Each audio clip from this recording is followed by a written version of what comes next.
Mercedes'ni qaysi modelini ichida o'tiribman, okalar? Kupe mashinasi, qaysi model? Biladiganlar bormi? Kommentariyada yozib ketinglar. Menimcha Equinox'dan yaxshiroq bo'lsa kerak. 92 ming kilometr yurgan mashina ekan. Mana buni qaranglar, salonlarini chiroyliligini. Baribir ham Mercedesda, aka, nima dedinglar?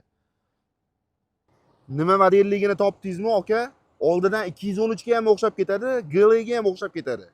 Bu aka GLC 300 AMG paket. Mana buni qaranglar, chiroyliligini. Rangi ham rosa chiroyli ekan. Nima dedinglar? 2 litrli turbina motor, AMG paket, 92 ming kilometr yurgan, hech qanaqa xarajati yo'q. Narxi bilan bo'ldi. Narxi ham yumshoq. Menimcha Equinox'dan ko'ra bu yaxshiroq bo'lsa kerak. Nima dedinglar? Shaxsan o'zim mashina olib haydardim, aka. Haydab ko'rganlar bormi? Qanaqa mashina? Shahar ichida rosa kompaktniy, aka.